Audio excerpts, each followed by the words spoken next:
And I want to continue with the with the series that we have been doing so far. And this time, because we want to talk about the importance of the, because it doesn't matter if you are a plane pilot or commercial plane pilot or just an engineering. You never see the curve. You're never gonna see the spherical air. It doesn't matter what kind of math you want to involve. You want to, you're never gonna find it in your personal life. You'll have a lot of people who say they've seen it, but of course, even those who went up after they said they've seen it, then they come back and say, "Oh, I guess I always thought that I saw it."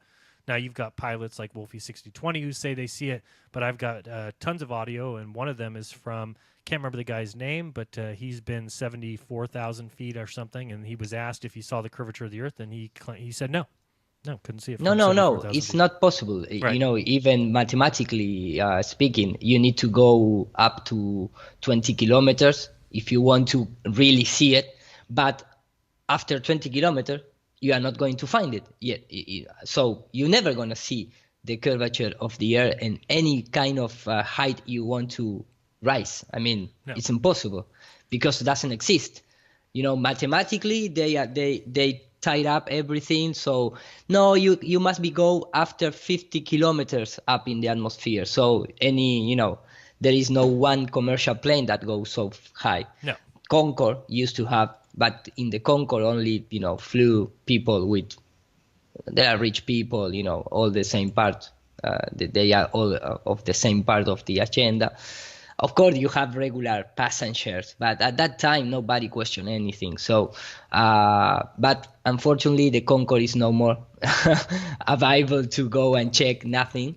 And so you're never going to see it. And the maximum, the maximum thing you're going to see is just a circular shape. And that is obviously because the lenses are concave, and it's just that. I mean, any technical people that study optics is going to tell you.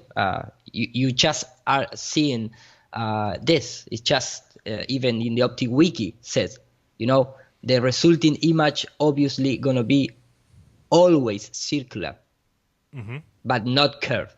It's going to be circular, but not curved. So what I'm trying to say is, in the only way you're going to see the curve is via television, is via images, is via cinema, is via movies, movies, exactly. So I have these PowerPoint presentations, just for mixing and trying to explain the schematrics idea behind all this. I mean, the technical stuff mixing with the symbolic part, because for me it's very important to try to combine together.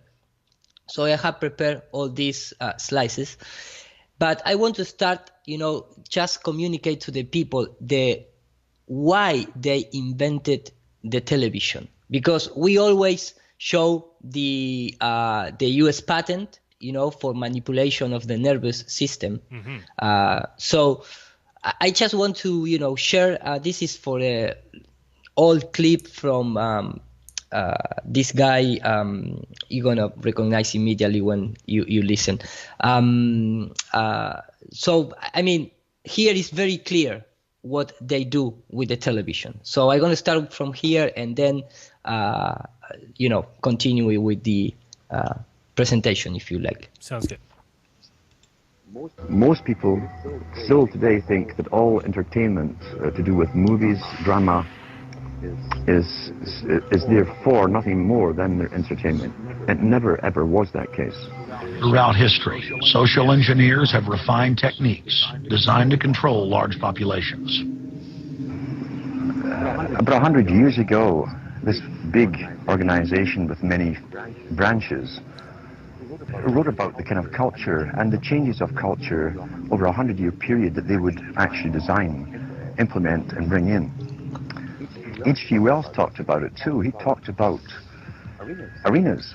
He says arenas could be put up across the world for sports, for instance. Now at that time, Sports was something that children, school children were into.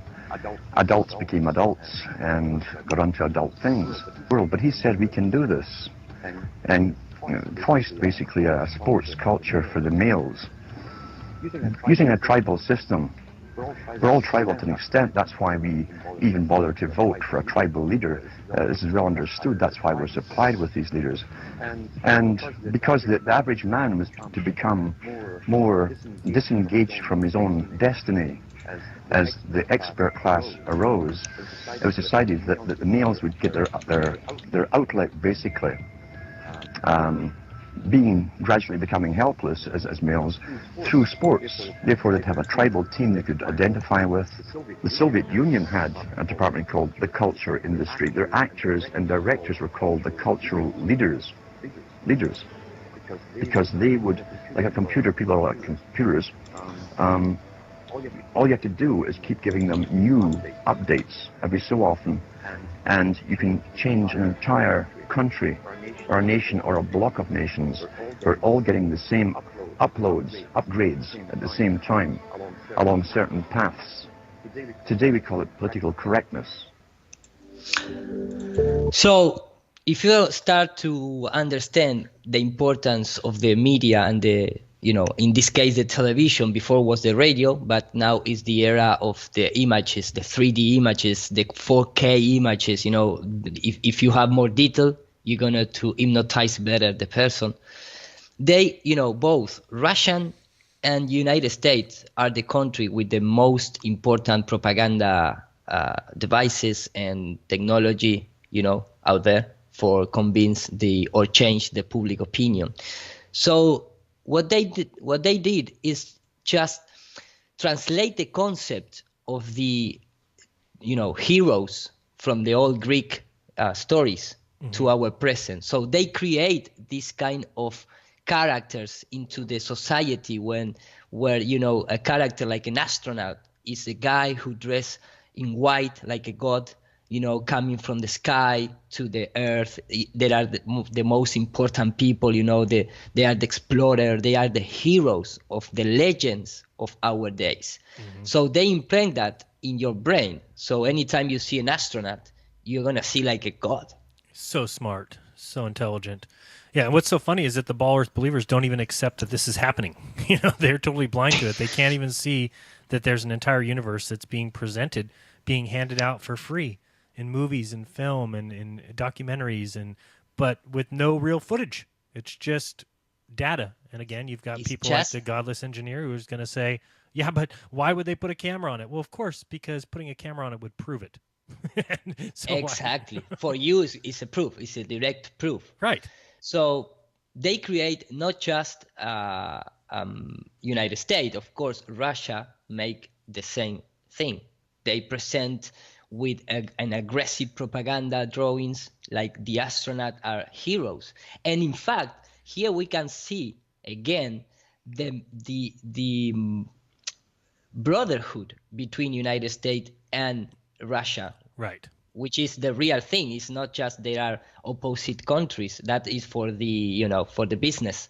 But in the real sense of the in the both countries, they are friends because they are driving from the same families, from the same people, from the same elite. Exactly. Yep.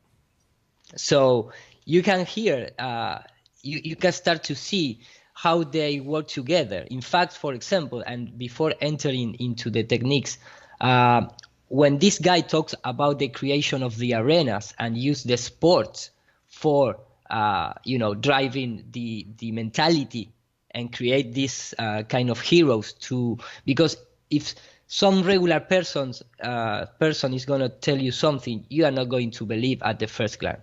But if some hero come to you and say something, because for you is a hero, immediately you're going to believe it, what he said.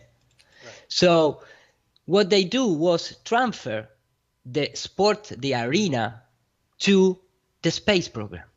And so that is why, you start to see this kind of mixture. No, it's like, in our days, it's like being a lunch a space launch. It's like it's like it's like being, it's like seeing a soccer game or NFL game or you name it. Right. It's the same kind of behavior when you see all the people in the SpaceX, cheering and screaming. That is the arena of the our days. In terms of transfer the concept of the arena to the space program. So when you start to looking, for example, in the old footage from Russia and United States, they share the same techniques. For example, at the beginning of the Mercury and Gemini missions, they use what is called like human puppets, but they use stop motion techniques.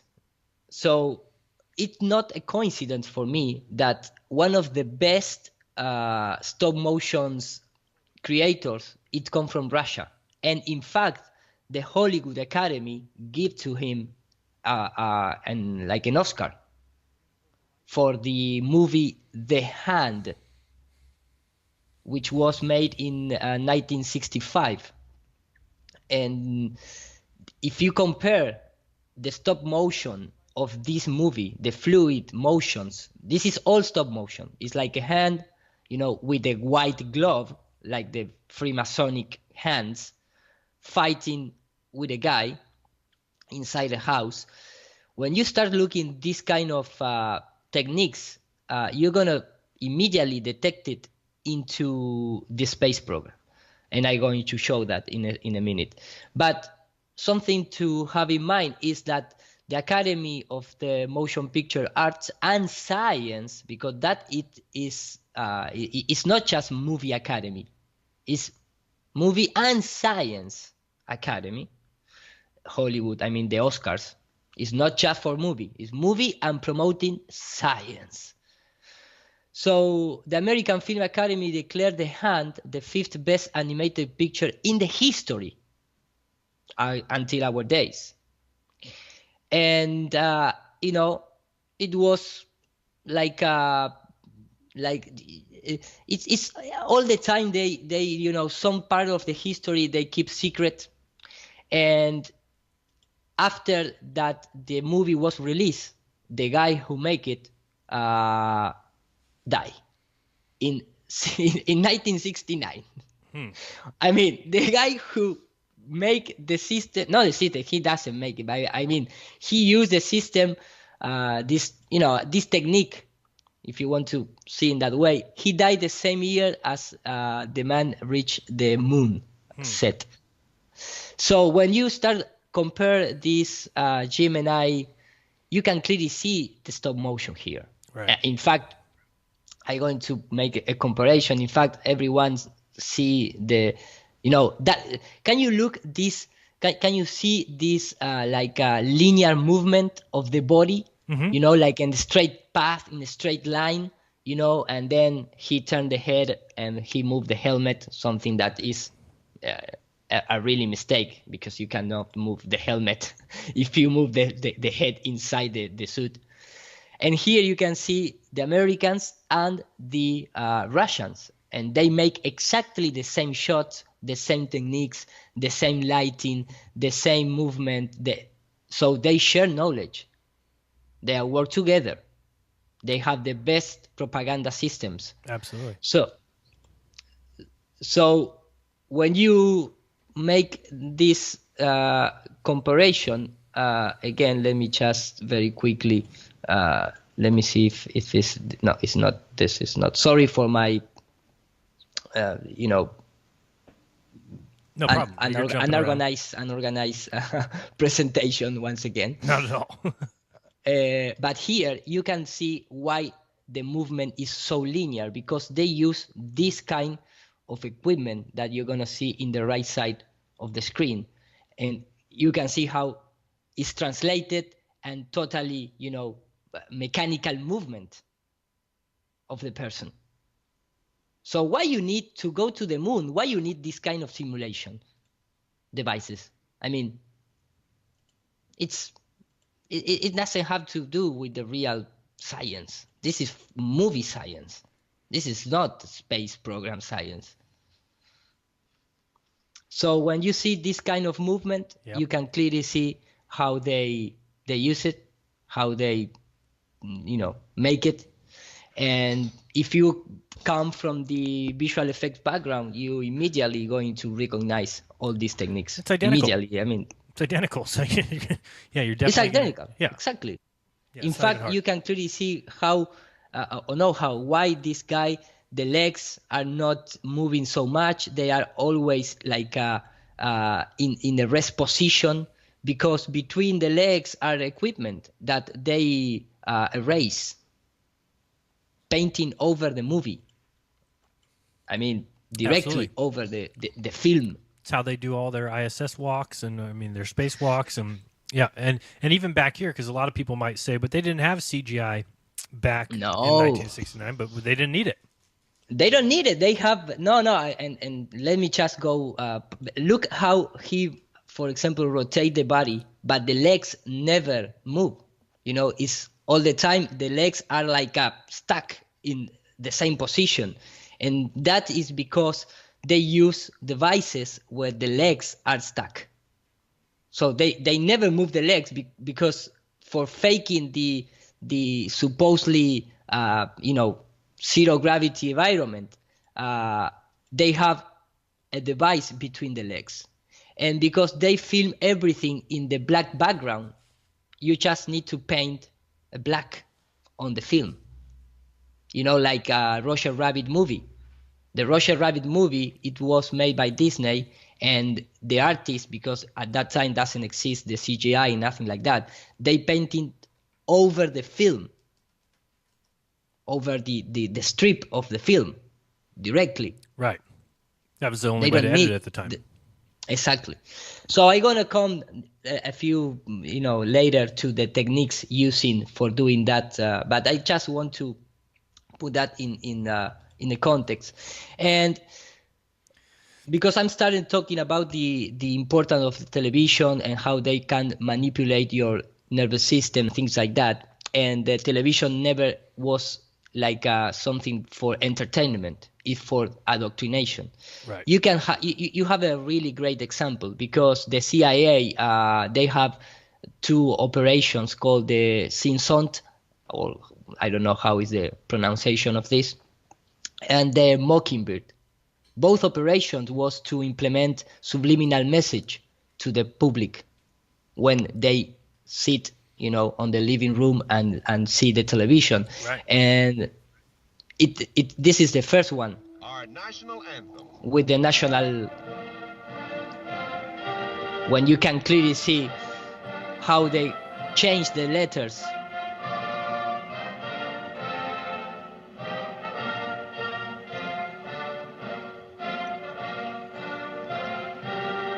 This is no conspiracy I mean, this is real thing. Right. So this is how they manipulate your perception of reality. They have been working on this from decades. Yep, I'm just showing people real quick here. I'll go back to your screen, but this is the Michael Collins photo. Many people have seen before, but you can see where on the left side he's inside of an airplane. With they have the walls kind of bagged up, and he's floating around inside of an airplane. And then what they did, and it's even in his book, where they reversed the image and then black out the background and called it space. What else do you need to see? I mean, if NASA's faking space once, then you should question everything that they do and not just say, well, they don't put a camera on it because why would they do that? They're trying to do science. Yeah, tell yourself whatever little excuses you need so that you can tuck yourself in at bed and not cry at night. Go ahead. Right. Back to you. Okay. So I just, pointing out there these few examples how they apply into our real life. Because this is not just a space program. This is, this is a system that wants to control us. And they use every little aspect of that system. And of course, the television is one, but the television controls your choices. in political, economical, family, science, religion, everything. So they have been working on this from, 500 years ago when they invented the print machine, Gutenberg. That is where all these pieces you must take into the consideration. It's not just our modern age, the problem. It's the problem becomes, the manipulation comes really, really back in the past. So enter into the schematic idea, the schematic concept. We have been a lot of people, because before they have the television or even having the television and the CGI and all the modern computer software and techniques and visual effects, there are still things that they cannot replicate, visually speaking. So what they do for, trying to create in your mind an image that they cannot replicate in real life, even with computer technology, they create something called math, right? Like math is reality, that kind of concept. Math is reality. Exactly. So anytime they cannot, convince you in some way, they're going to take you to the math world, which is just, some kind of ethereal concept that is not a real concept. So they're trying to convince you via mathematical things when they cannot convince you with real or with images.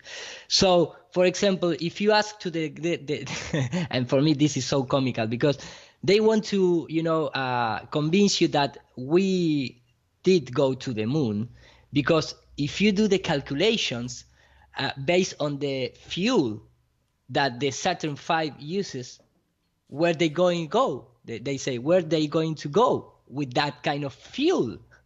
But the thing is, all the time, these guys, their agenda is to propose you like use math all the time. Right. Math is reality. It must be. And if we tell you Saturn is this distance away, it must be because the math works. Because the math works, exactly. So let's take a look from the Grace need had to tell you. Real quick before you press. So if you want to say no, they didn't. So if you want to say no, they didn't go to the moon, where were they going then? Do the math, okay? Do the math. So it's the leitmotiv. Do the math. Right. So of course, if you do the math in our Earth, it's going to work. Right. But they need to, convince you that the things out there in the space is also going to work with his own math, because the math on the Earth, you can prove it. Right. But the math in outer space, not. But they don't tell the people that. They leave that part out. And just wondering if you saw, I don't know if you've seen the news. It looks like Neil's been a bad boy, huh? Have you seen? Yeah, with the two women. I think it's 3 now.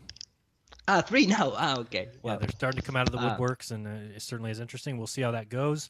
A lot of people don't even know that this girl that is accusing him of rape did so publicly in 2014, tried to bring it up at a conference and was quieted down, and the microphone was cut out, and she wasn't allowed to speak her mind. Then she made a police report. The police report was swept under the rug.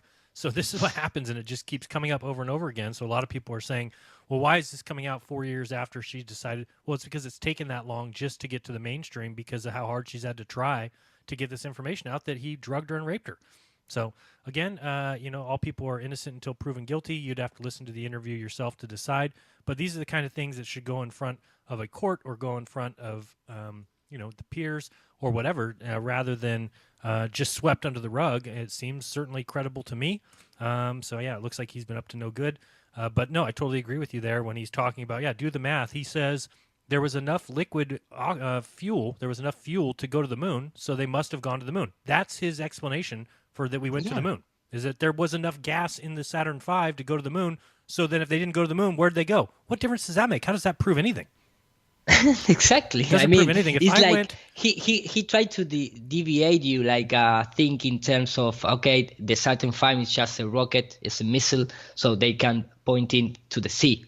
So even touching the sea with half of the fuel is still in the tank, it doesn't matter. No, they wouldn't even know. And I've made the comparison before, like saying that, if I claimed that I had driven my car to Hawaii, 15 years ago I drove my car to Hawaii. Well, nobody would believe that, but it would be just like me saying, well, there was enough gas in the gas tank to get to Hawaii, so where else did I go? Well, that's not proof that I drove my car to Hawaii. Give me a break. Give me a break, a complete break, like Russian bits.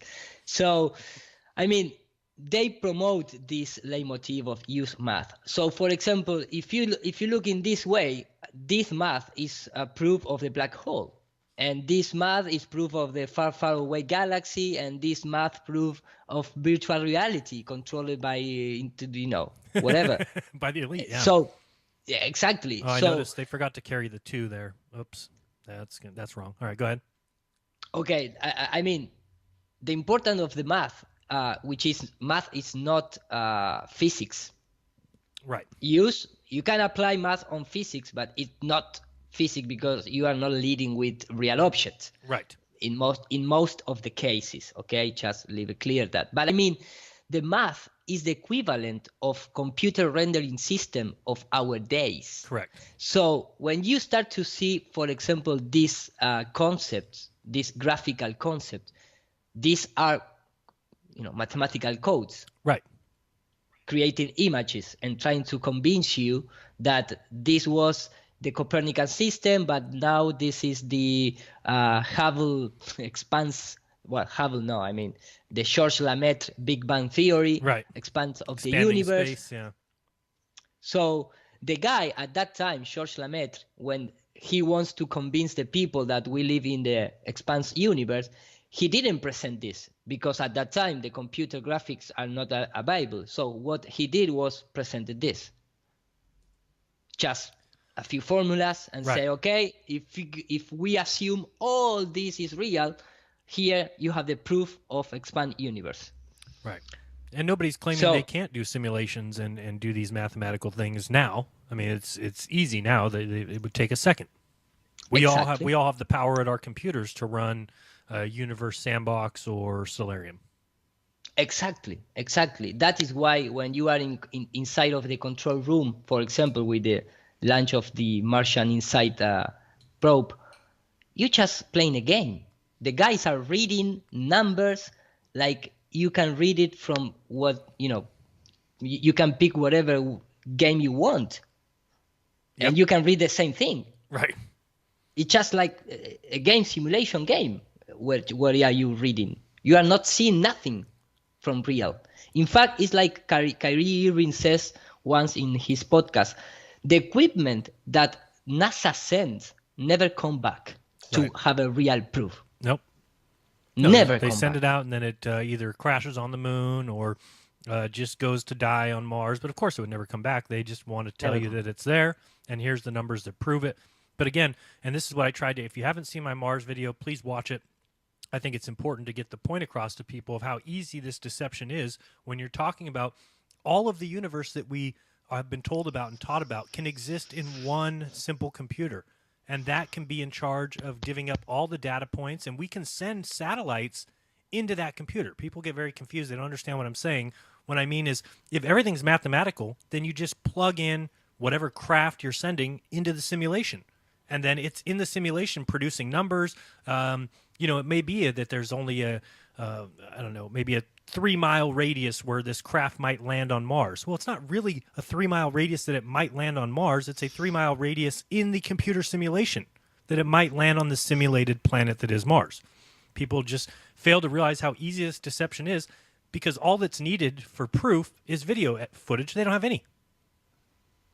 None. No, and the purpose of this presentation, it's like warning the people that even with in our time with video, we can accept like a complete real proof because our technology goes so in advance that anything right now is you can create it from the thin air of the magic of the computer. Right. It's very simple. It's very simple. It's very simple. So it would you literally take one computer. It would take one computer to run the whole thing. Yes. In fact, this is like the old concept. This is like a computer render in the in the Middle Age, if you want to Middle Age, right? If you want to see in that way, which is mathematical equations and formulas, things like that. Then they transfer to just cartoonish concept for teaching us whatever they want. But now, and in our days, it's start to become a problem with the computer CGI, because this is a really great community site that everyone in the visual effect community knows, which is called Evermotion. It's from Europe, and this is just like a portal where you have a lot of news from the visual effects industry. So once ago, one time, a few months ago, I come across with this video explaining the advance in computer graphic until our day, and I shared this in Globalisation show once, but I want to recap because here is some of the key of our present computer simulation world. So it's about 3 minutes, so I give a play and we discuss after the video. Sounds good. It's 2017 and computer graphics have conquered the uncanny valley, that strange place where things are almost real, but not quite. After decades of innovation, we're at the point where we can conjure just about anything with software. I'm going to look at the current state of computer graphics, from the industrialized spectacle of popular CGI to the surprising territories beyond it. The CGI program is now a comprehensive off-the-shelf toolkit for the production of natural motion and photoreal imagery. The biggest worry about CGI reaching the frontier is that the easier it becomes to counterfeit an image, as political propaganda for instance, the more difficult it is to convince someone that And here we can start see, a little strange things, because why? And this is original from the video. I didn't alter it or edit it. No, this is just the original video. You can still find it in Evermotion. And look the channel, Stormwatch. And it's like a square and compass, Masonic square and compass in the logo of the channel that this guy used to show an example. I mean, they are everywhere. Yep, sadly. So I'm going to continue. Image is real. The more difficult it is to convince someone that an image is real. Let me just go a little forward, because I pointed out the symbol of the channel in the YouTube. This points to a popular assumption that photoreality can be hijacked at the click of a button. And that's absurd. But, just maybe, given the sophistication of recent machine learning techniques, not such a far-fetched idea. Stop these kinds of attacks, and to ultimately destroy ISIL. Theoretical photorealism. Interstellar made the pages of science magazines in 2015, when director Christopher Nolan, astrophysicist Kip Thorne, and CG supervisor Eugenie von Tunzelmann collaborated to visualize a black hole by feeding some theoretical mathematics into 3D animation software. So here we can start to see how this is going to be used for the space program or the heliocentric agenda. Right. Because they start talking about theoretical photorealism. I mean, theoretical photorealism. All right, good. Yeah, that is the concept that the industry in Hollywood start to using to promote this kind of heliocentric reality, quote unquote. Mm-hmm. So they insert theoretical mathematical math into computer, and the computer came across with this, which is a lie, because this is and I saw how they made it. This is completely artist driven. Mm-hmm. This is not just like when you create a fluid simulation. No, this has a lot of tweaking details for making, you know, a nice image. It's not just a computer simulation. But let's go in. What emerged was a paradoxical picture of a phenomenon unobserved but, according to the laws of physics, visually accurate. Lie. Because it's according for the law of the math, not the law of the physics, if you want to see in that way. Unobserved. It's of physics, visually accurate. Unobserved. It's a strange kind of theoretical photorealism. At the same time as the image is called into question in a post-truth society, science uses CGI to demonstrate a bizarre sight beyond sight. So, post-truth, post-cinema, and theoretical photorealism. Both at the frontier and beyond it, the first rule of computer graphics applies. And here is the important thing for me of this video, to trying to explain the people the concept behind of the most famous phrase from Elon Musk, which is if you tell is, please say you. You can tell it's real because it looks so fake. Yeah, that phrase is not just a random phrase. That phrase comes from the CGI industry, because I'm gonna try to explain what these guys are doing and why he said that, and here you're gonna understand. So, after all, the guy who is reading this video, he said, after all, it doesn't matter if we live in the post-truth, post-cinema, or theoretical photorealism. The CGI, leitmotif still apply. If you can tell it's CGI, it's a bad CGI. Beyond it, the first rule of computer graphics applies. And that is, if you can tell it's CGI, it's bad CGI. In other words... and you can tell it's real because it looks so fake, honestly. We'd have way better CGI if it was fake. You can tell it's real because it looks so fake. You can tell it's real because it looks so fake. You can tell it's real because it looks so fake. You can tell it's real because it looks so fake. You can tell it's real because it looks so fake. You can tell it's real because it looks so fake. You can tell it's real because it looks so fake. You can tell it's real because it looks so fake. You can tell it's real because it looks so fake. So, what they trying to do in this, why he used that, that concept here? It because, of course, this is not CGI. This is a real image. And this is this technique. They are using this technique from the old, from the start of Hollywood. Yep, good old circular cameras, good old fisheye lens. Yeah, and if you want, even in our days, if you want to do something real, if you can do it with real things, do it with real things.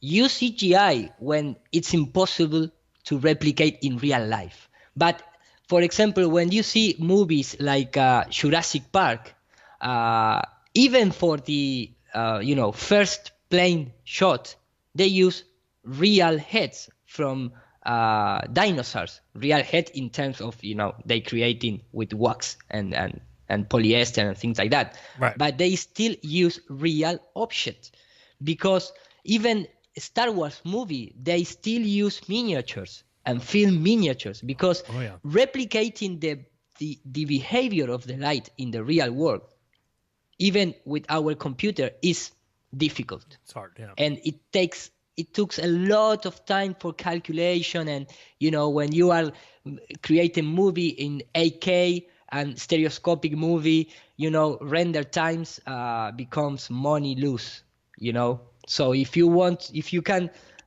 replicate it in real life, you're still doing in real life. So this guy trying to convince us, because this looks so shit, it must be real. Because if we using CGI, of course we're gonna use more, like movie style quality of the image. It's like let me just explain with really quickly. I mean, for example, this is a 3D software that I use, which is called 3D Studio Max. And here I recreate just out of the shell, I mean, without any post-production, just downloading a few textures from NASA. Here you can see, the typical image from the ISS. But this is an image with post-production, So when you look it, I'm trying to make some kind of between real and an artistic image.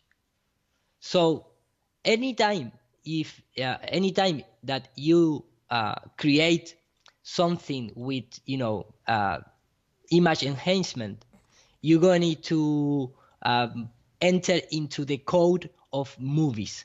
But when you leave things completely, just flat in terms of like this, in terms of visual concept, in the mind of the audience, you're gonna try to create like a real life situation, because the only difference between this and the movie is just the post-production technique. It's just like that. Let me just express myself with an image. If I took, for example, I'm gonna take a random ISS footage.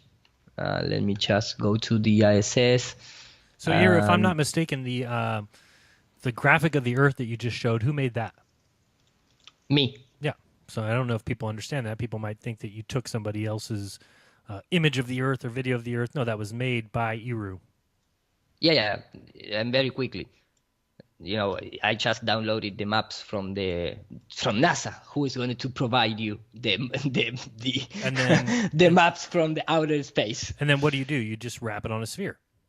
Exactly. Yeah. And I create the atmosphere and things like that. So, for example, if I took this guy from Sherman, his Sherman astronaut, showing us his tattoo of the eye of Horus and how he, very impressive.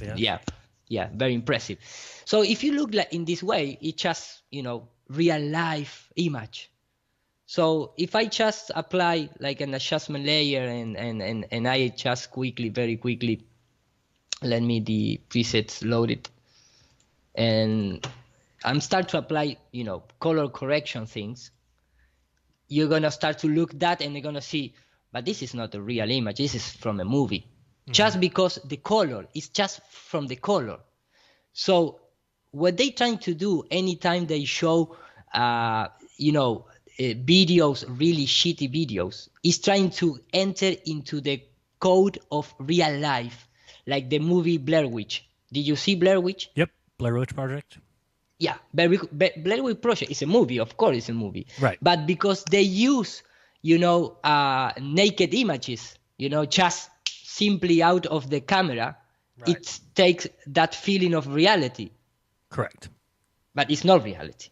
No. So when they create this kind of image here, for example, this kind of image, this is simply as, and I'm going to show later, it's just a plane taking image 90 degrees to the ground, and you wrap all together and you map it into a sphere or into a circle, and you leave it at that, like it is, without any post-production color, nothing like that. You took the image like this, pointing down from a plane, and you just tilt it, and you just create the mask, and you just add the atmosphere layer, and boom, you have the same kind of real image. They use real image. This is not CGI, produce it. No, it's fake. It's fake in the way that the craft is not in orbit of the Earth taking that particular image at that time. Right. No. That is why the clouds never moves. You never see the same result in terms of the continent beneath. You can have a complete list of errors showing from the ISS. Sometimes they make the things good, but the majority of the time they make crap things. So for example, here you can see this. What is this? the cloudy planet. We live in the, I mean, this cloud is more big than the entire United States. Right. If you believe in this.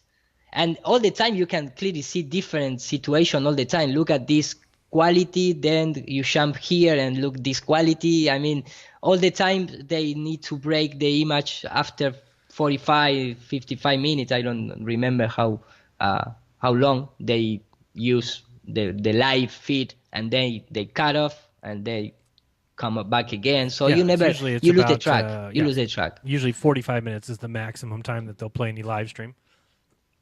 Exactly. So here you can see, you know, just simply, for example, even, and they don't do it because they don't want to get trouble, but right. Even if you go to the NASA webpage, they also provide you animated cloud taken from the Dopplers, for the ground Dopplers. So, for example, this is an example that I made very quickly with morphing clouds.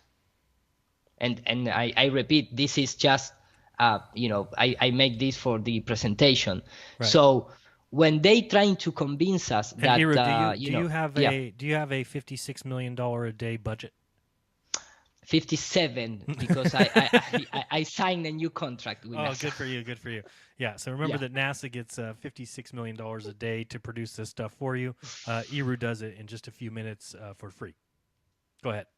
Yeah, not for free, man. The people in the chat give us a few bucks. That's right, for the super chats. So for the super chat, yeah. Right, so I mean, what I'm trying to say is, anytime these guys, you know, trying to convince us that the 𝙎𝙤 or GO satellite, they are sending real video, no, they don't.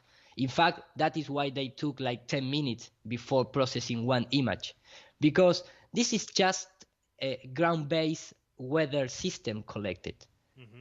And for you having these kind of things, you must be downloaded for official sites. Mm-hmm. So when you have a computer feed the information to a graphic station, you can create whatever you want and upload in even, I don't know why they took 10 minutes to upload it. They could even do it more quickly if they want. So what I'm trying to say is, they use a mixed system between photograph, CGI computer, math, simulations, propaganda. You know, that is the way they are maybe keep this heliocentric model going in our days. Mm-hmm. So, for example, when you have Rob Simmons tell us that it must be Photoshop, and they trying to explain the technique, which is this kind of satellites going around the Earth, taking pictures, creating this kind of strip, you know, this kind of strip images that they need to use Photoshop to fill the gaps between the strips and all that kind of things. The same techniques is applied when you asking, for example, the aerial photography mapping. Mm-hmm. The same techniques. So all the strip in this, you know, the strip image is taken from a plane. They tie together and they mapping into a sphere, and there you have the Blue Marble 2.0 or the GOES satellite image of whatever. And of course, and you know, when you are using Google Earth and things like that, when you make a zoom, it's converted in real image because it's taken from the real world images. I mean, it's simply as that. I mean, then you have the drone technology. So they use real data to feed the ISS live footage and things like that. They don't create digitally. That is my opinion, at least. Mm-hmm. So that is why, of course, the satellites, you're never gonna see a satellite out in the space. You can, you know, it's all CGI, blah blah blah. I don't want to be repetitive of that. And you know, getting back to, for example, the same things that we've been talking about, it you can see in this time lapse footage, where you can clearly see how they get better from the 90s. from the 60s, 70s, 80s, and you can see all the time how they use painting. Just this is a painting, nothing more than that. You don't even see the atmosphere glare where it goes. I mean, supposedly here we must be see some kind of glare based on the atmosphere.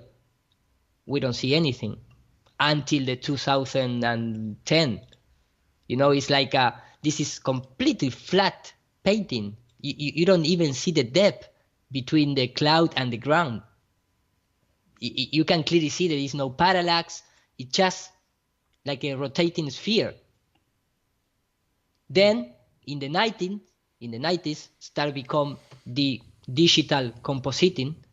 So they start to make and take real footage and start to apply in composite techniques. So that is why you can see the jump between the quality of the image and the supposedly realism. And then in 2015 they come with all this nonsense of the aurora borealis and this. I mean, you can, if you want to believe this, you are free to believe this. But for me, as a 3D artist, this is a complete, CGI compositive image in our days. Absolutely. So when you start to looking in the, old image from NASA, first of all, they have this patent. I mean, it's not from NASA.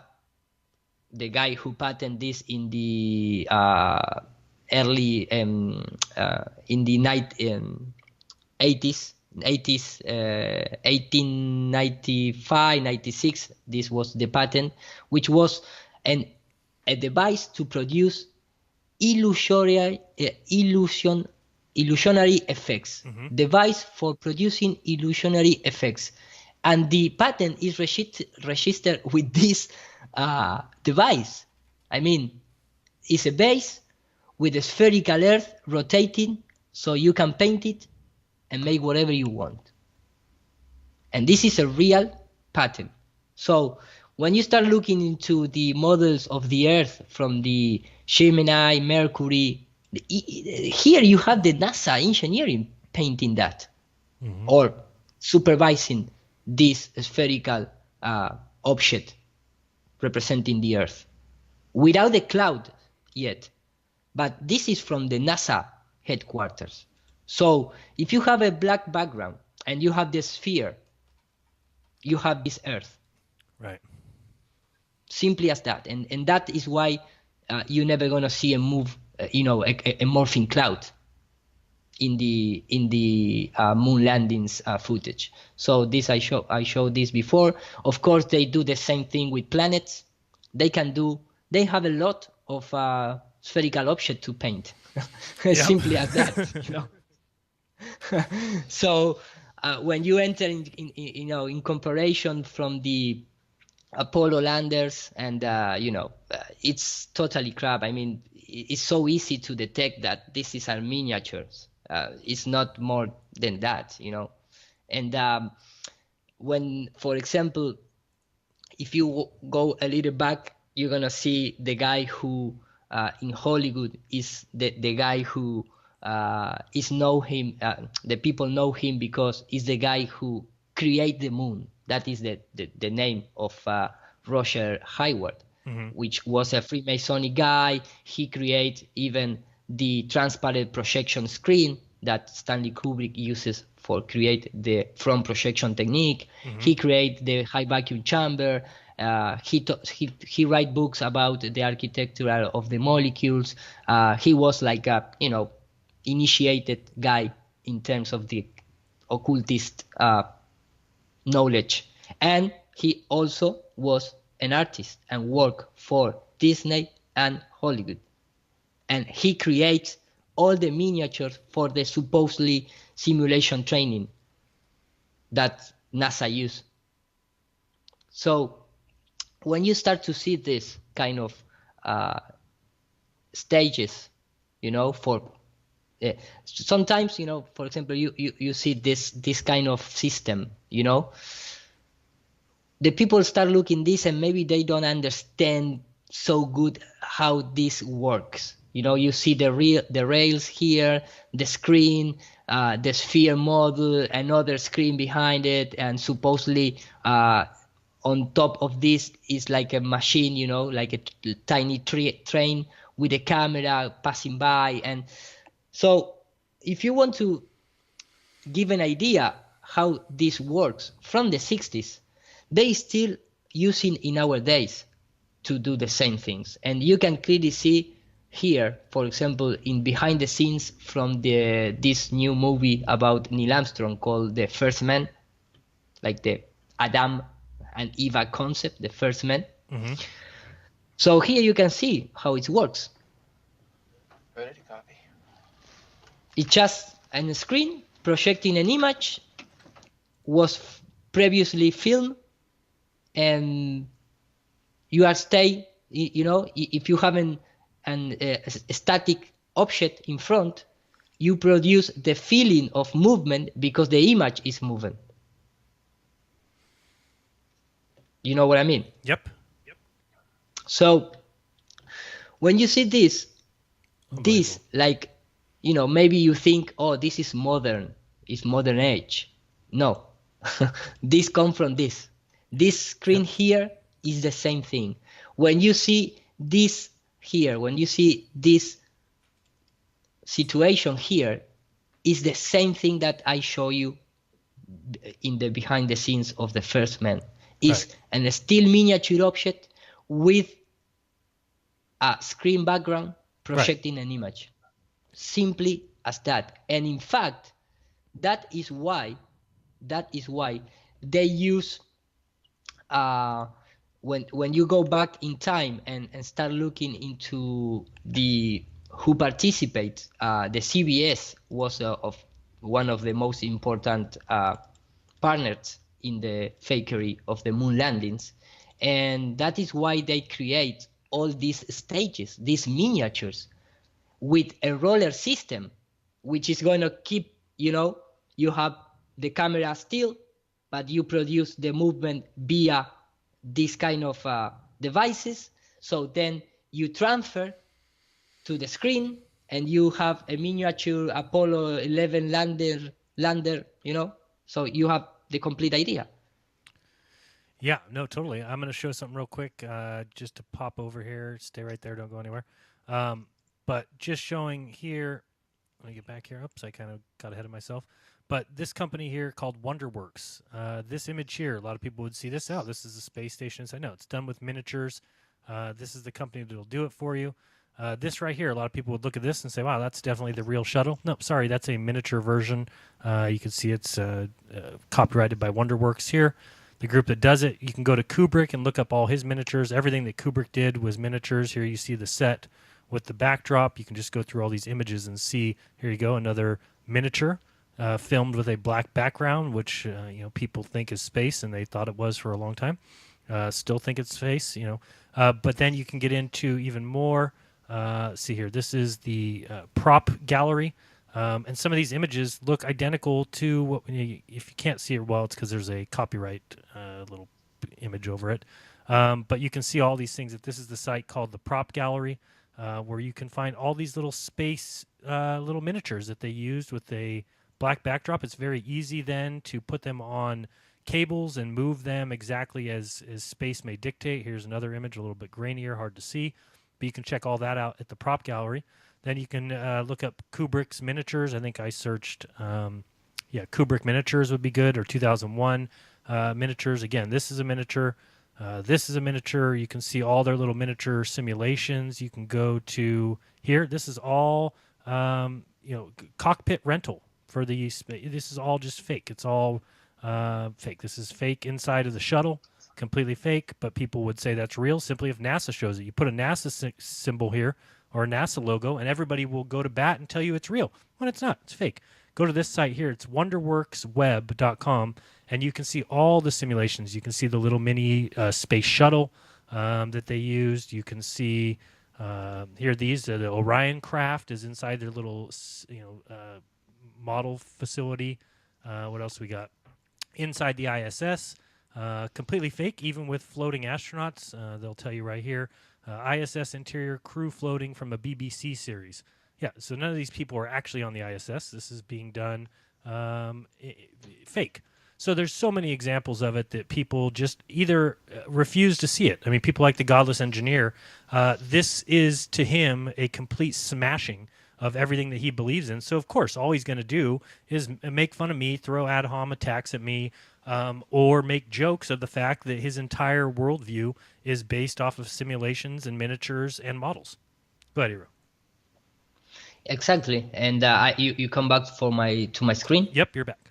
Okay, so I mean, the same thing you are showing for a movie, this is for the Apollo missions, and this is the official story. I mean, this is not created from a movie. This was created for the Apollo Training Lola Center, right? Because that is the name. So you can have you here have all the techniques that they use with miniature, replicating the soil of the moon, and then of course when you have all these videos you editing and you just putting in this system, and you have this kind of images, and then you have the supposedly real images like this one, which is supposedly not from the simulation, it's from the supposedly mission out there. And you can clearly see the errors, and you can even see why, in some part of the documentaries, you see like a transparent moon, like this one. And in other, you see like a real, really solid moon, because they are mixing, techniques. Mm-hmm. So it's very easy. And in fact, when you look, this is from the Russian documentary that they show how they use the front projection technique for faking the continuity of the environment in terms of the long distance mountain, supposedly mixing with the stage. And these are all techniques that you can do it in the 60s. And they do, of course. But it's not so hard to fake that, because they have all the equipment, they have all the techniques to fake it. And that is why we can see the partnership in our days between Hollywood and NASA. Right. And I mean, it's not just in conspiracy theories. I mean, when you see this guy shaking the hands in this way with these two fingers separated, it's because they are partnership. Mm-hmm. It's not it's something that you maybe take from the Disney history. So getting back to here you can see, for example, the supposedly photograph for the ATS-3 satellite in 1967. Here is the supposedly official picture, the one picture official of the Earth seen in its complete semi-spherical way, because we can see the complete sphere, just half of it. So this is just paintings. It's nothing more than that. It's a hand painting. It's not a picture. Then you can see, for example, and this is like for me, the concept of when you say do the math. Yeah, I can do whatever math you want, but look at this object. What math you're gonna use to, It's so clearly on cables, it's not even funny. I mean, it's not even a question. The fact that anybody believes that is legit in space is an absolute black eye for humanity. I mean, it really is. It's just nothing upsets me more than the fact that we can't look at this. Let's take aside flat Earth, globe Earth. Let's take that aside. Let's just throw that away. The fact that humans cannot get together and say, this is fake, period. I don't care if the Earth's a globe. I don't care if it's two globes. I don't care what it is. That's fake. period. Completely. Yeah. So And a fake and a miniature. yeah, This is just a simple miniature in front of a screen. right, on cables that you move, and that's why Yeah. it moves exactly in the order like a little. And they say, oh well, space, there's no resistance, so we can just move things in a little warehouse with a black background, and people will buy it. And they were right. Exactly. It's simply as that. In fact, this miniature of the ISS is a. I don't say that this is what they are using, but they have all these same thing. super detailed models, and know. they put them in a little. I've seen pictures. I'll try and find them. There's pictures of Kubrick taking these miniatures. They put them in a little black box, and that's where they film them. It's in a little tiny frame. And that, and for them it's very easy, because when they show us this kind of picture, they just move the background. Right, that's a miniature. That's a miniature. Absolutely. They just move the video in the background. They don't need to, you see all the movement, synchronized between the space shuttle and the ISS. No, that is because the camera is still, this object is still, and the background is moving. And the background moves. It's moving. Yeah. It's just simply this kind of concept. Yeah, you and I could do it so easily. Yeah. I mean, oh, good. You have a lot of good pictures of miniatures did it on there. a few times. Yeah, with you've done other things, not with. Let me just close that. So, even when you look in, this is also behind the scenes of the first man, and you can clearly see here the moon environment recreated. And this is not because we live in 2019 that you can do this. This is just, dust, earth, dirt. You can do this whatever you want. In the 60s, in the 70s, in the 90s, in the 2000s. Right. It's just video layering. Yeah. No, and this is real stage. Right. This is This is real stage. I mean, for making this kind of real stage, Oh, you mean like guys actually on the quote unquote moon, like we would have seen. Exactly. Right. Yeah. No. In fact, yeah. I mean, for example, if I get back to here, for example, this was for training purposes. But when you convert this into a black and white image, and you erase the background, right? Yeah, or put just a black silk, right? And you film it. You have what they present us, right? As supposedly real background image. No, absolutely. Real image from the moon. So I mean, in the old days, they also have this kind of devices, for film some part of the supposedly spacecraft and mixing with the, black background, so they can create whatever they want. This is not things because we live in the age of CGI technology. Right. It's so easy for them to fake this, the moon landing. Even, I mean, most in that time, when the people, they don't have access to see behind the scenes.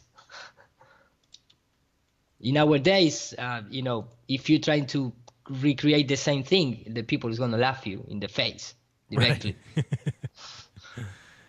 That is the thing, I mean, when you start looking all these devices, it's just simply that. It's a still camera filming a miniature, rolling with a mechanical system.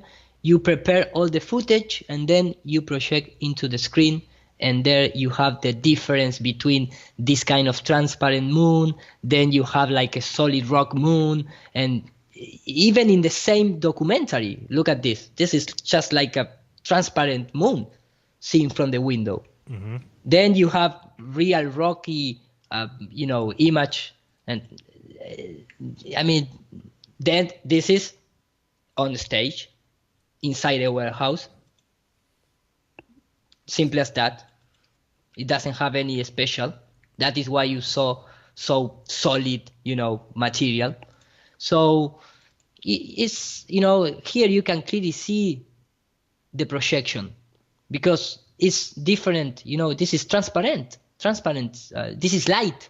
This is not a real object. This is a real object, and this is light projecting into the background.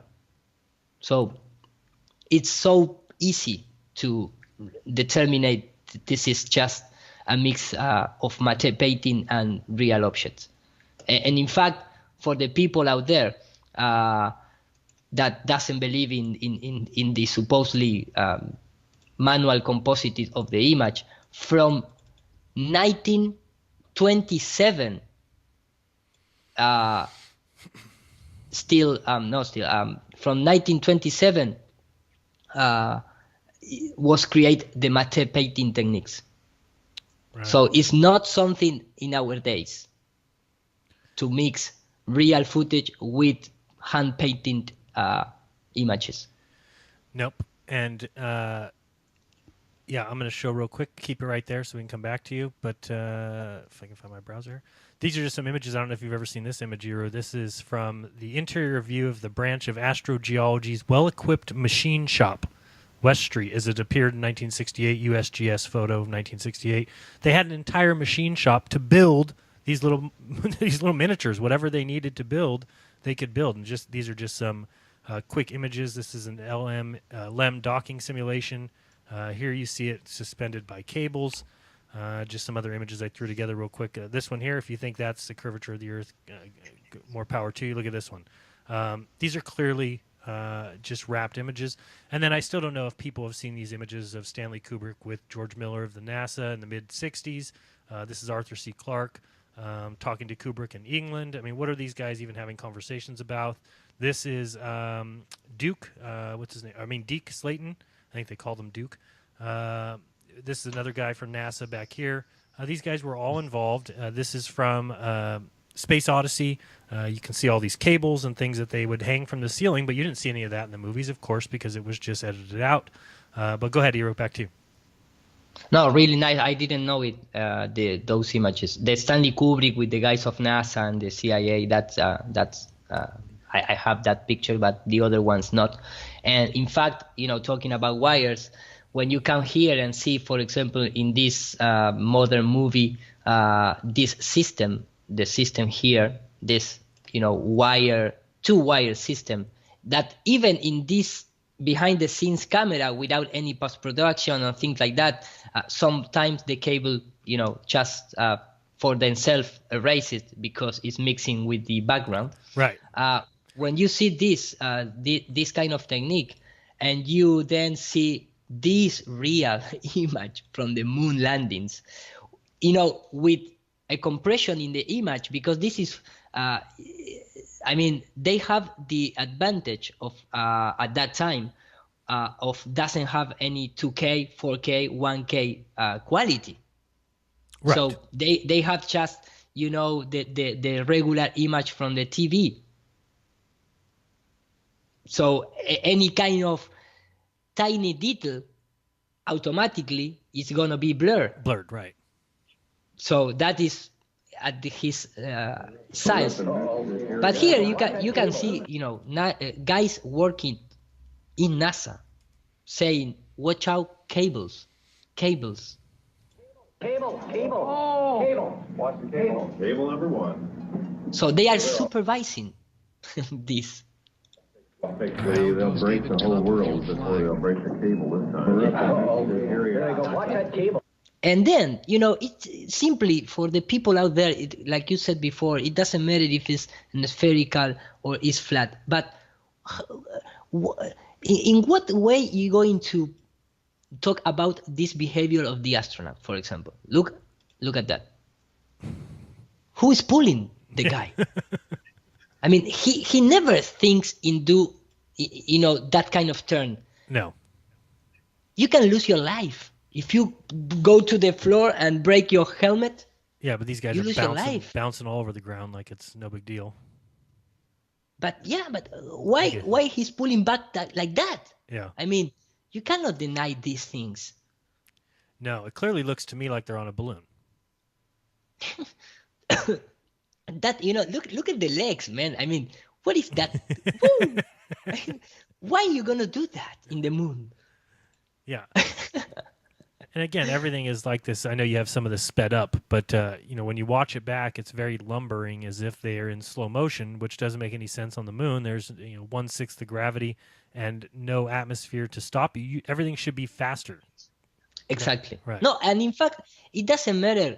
I mean, why you're gonna have trouble to get down into the floor and take a tool from the ground? Right. Even, I mean, why they need to do all this like something is, a balloon. having you. Yeah, exactly. Yeah, it's having you, from the top, and you need to break the resistance to take to the floor, because the calibration of the system is just for the jumping part, right? But not for going to the ground. Not for bending down. That's a little harder to do.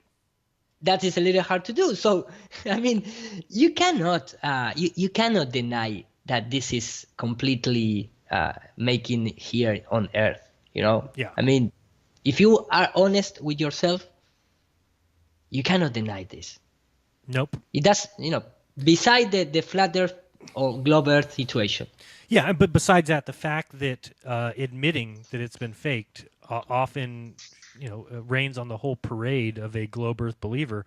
That's why they won't listen to any of this, and that's why I won't have conversations with them. I mean, if we can't even agree on this, that hey, this looks fake, but they'll say no, it's absolutely real. It's 100% real. It's scientific. It's great engineers built the crafts that went to the moon, and great Americans, and they're heroes. The astronauts are heroes. And if they're going to go on and on with that, why would I even care what they have to say? And the truth of the matter is, I don't. Completely.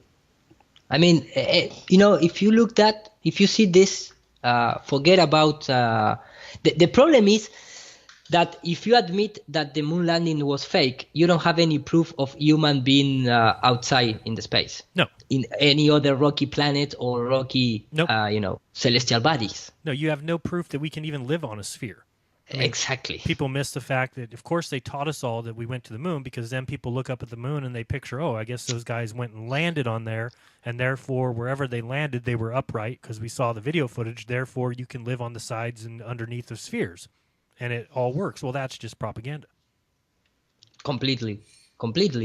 And the guys never want to talk about the Lola Center.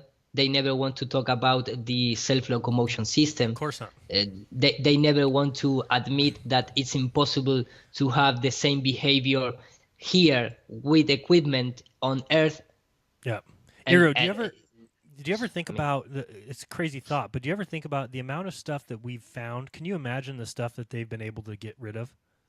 Yeah. It must be just extensive. I mean, so much stuff. If we've found the little tidbits that we have, imagine the stuff that they've been able to delete. Completely. Yeah. In fact, the things about, no, we lose the telemetry, we erase the original. Yeah, right. Yeah, and this is, the history of matte painting. So the people out there that still believe that they can't fake it, the moon images, because at that time it wasn't CGI. No, man, the history of matte painting exists from the beginning of the movies. So forget about saying that argument. They also have patent for apparatus and method for simulating spacecraft erosions.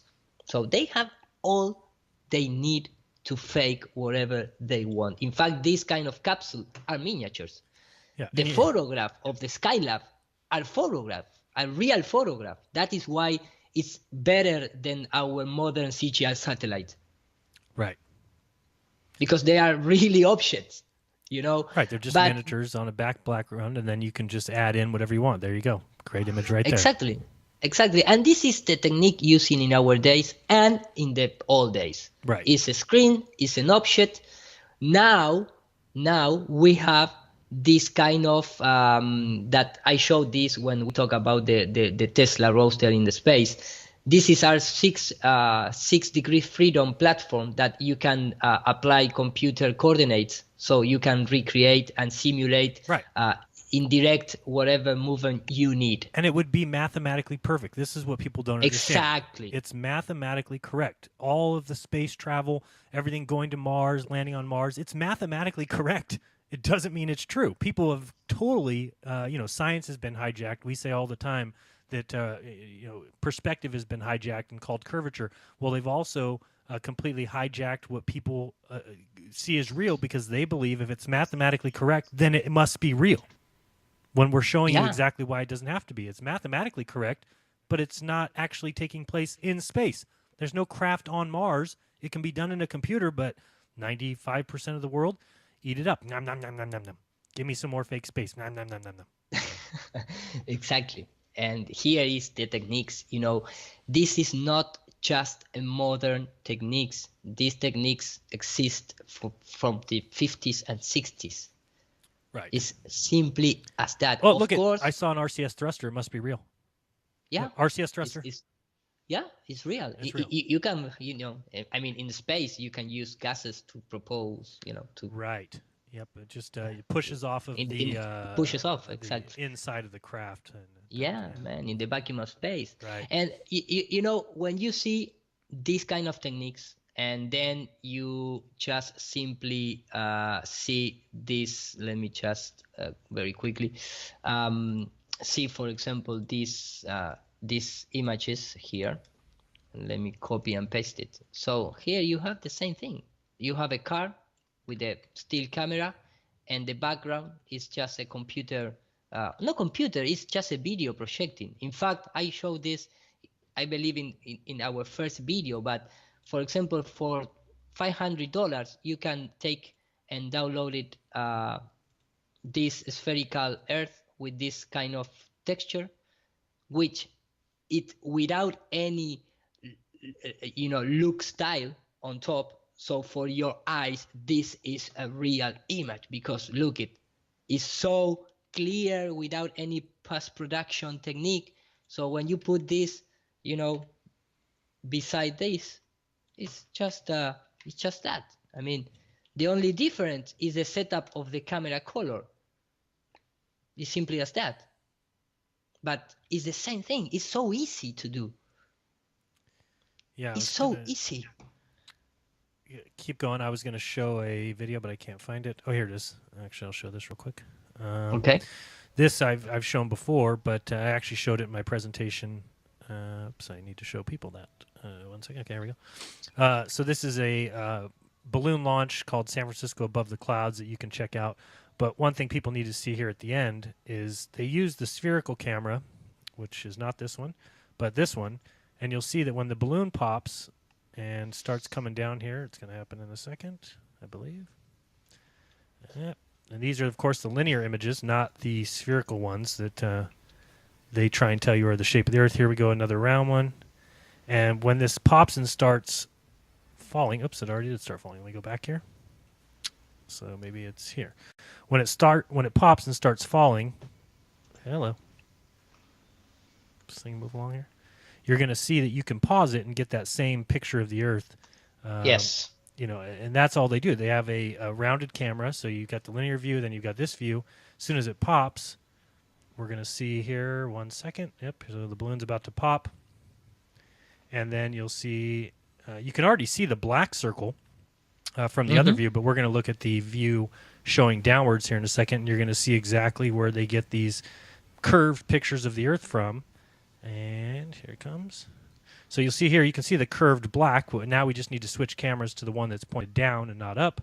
And then you'll get a picture of the Earth like you're used to seeing, like the ISS and all that kind of stuff. Which is just going to be right here. So you'll see I just paused it. And now you've got what looks like the spherical Earth. There it is. Look at that. So all this is a camera trick. We've already seen that they're using a spherical camera, a fisheye camera, to point down, and this is what you get. And this is the view of the Earth that people have come to expect to see. And you see this so-called curve when we know it's from a camera trick, and people just can't quite grasp that. And yeah, again, got this image. Oops, what happened there? What's the wrong video? Anyway, yeah. So and Iru was showing this nonsense going around. And people think this is an actual camera in space filming the Earth. It's ridiculous. Yeah, completely. In fact, like I tell you before, this this Tesla Roadster is completely making in the warehouse. Absolutely. The only difference, if I add a few saturation color, you're gonna have the same color of this, and because this is projecting in the screen, you're gonna lose a few quality. So I add, for example, a blur to it. So and you put it in the background, and there you have. Wait, start it over from the beginning. I was on the wrong screen. Ah, okay. So I mean, when you have like this, when you use this kind of look at this, man. I mean, look at this thing, man. No, I mean, if you, for example, wants to use this model, and this is one of the best model out there, just for $500, and is available for 3ds Max, for Maya, whatever, even the night version of those. The only difference, I mean, if I take that image, the only difference with the Tesla Roadster is the setup of the camera, because if I add here a few saturation and I take out the quality, simulating the compression because they are in space, so I just blurred it a little bit, and I just put in behind here, you're gonna have the same thing, right? So it's when you understand this kind of platforms, it's so easy, because this object is not a reflective object, but if this object will is a car, you're gonna pick all the reflection from the screen, simply as that. And that is why you have this kind of reflection here. And if you just leave one light simulating the sun, done. Easy, completely easy. And you have the budget that these guys use, right? I mean, you don't even need to compensate for the real cloud in the real lifetime. So no, because you've got an army of people out there that are willing to go to bat for NASA and say, why would they record anything? Why would they film anything for your likes? They're doing science. But when they get this stuff, this has to be real. Look at this stuff. They'll buy it no matter what, because they'll make excuses no matter what. So these are the reasons why I don't watch any of these guys' channels that can't even see this simple fact. Yeah, completely. In fact, you must be remember when you see this kind of painting that one of the best rendering engines is still the hand of the human. You know? Yeah. It doesn't. So if you don't need to create an animation, you just painting one model or one picture and then you film it. So the hyperrealism or the photorealism techniques, it was from the 15th centuries. It's not just something that in our times. And I show this low quality. This is, for a lot of people, this is a real photograph. This is like a real photograph. And this is just an hyperrealism technique using in our days from the, a long period of time. So you can create with the hand and talented artist, you can create whatever you want. You can just create whatever you want. So what I'm trying to say is that when you think in terms of photorealism, in this movie, this movie is from Disney and it's called, the name is like Jack and the Beans, something like that. It's the story of the... Right, Jack and the Beanstalk. Yeah. But in this movie, if you are an artist, you're going to comprehend one of the techniques that will be used for Jesuit to paint photorealism in the 15th centuries, like Leonardo da Vinci did, or Michelangelo. And this is the technique. Mm-hmm. You must be in our industry to detect that. But in this movie, they show this frame here with the cloth of the king being projected to the screen in a real way. And this is the machine. The machine is just this lighting magic lantern, if you want to call like that. Yeah, here magic lantern. You can see the machine. So what the artists do is just simply take to this frame and start painting with this photograph in the background. Mm-hmm. So they took the real perspective, the measurements, the angles, the colors, all from a real life situation being projected. So what I'm trying to say here is, look this, how they far away they have all these techniques to faking things. Right. Way back. To recreate reality.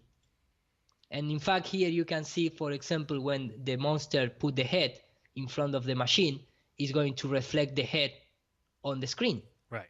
On the frame in the background. So when you go from the movie to the real world, you're gonna see photorealism tricks and the magic lantern, which was created not by Christian Huygens, like supposedly it says here, and this is in Spanish, sorry, but this is says the magic lantern was invented in the 17th centuries for a scientific Holland scientific called Christian Huygens. And here said, no, the authentic inventor of the artifact was Athanasius Kircher. And Athanasius Kircher, it was this Jesuit who created the magic lantern. And I showed this guy before. He was, a Kabbalah, alchemist, secrecy, symbology, occultist, mystery of the human knowledge forbidden for mortal and transmitted from the remote antiquity from the Egyptian. So this is holy, holy good. This is the real holy good. It's a spell over us with deep spell, illusionary tricks. And for going to finish the presentation, this was from the 2017 awards of the Templar, the Oscar awards, and it's referring with a few things about the space industry and the holy good. So I'm gonna play it. Okay.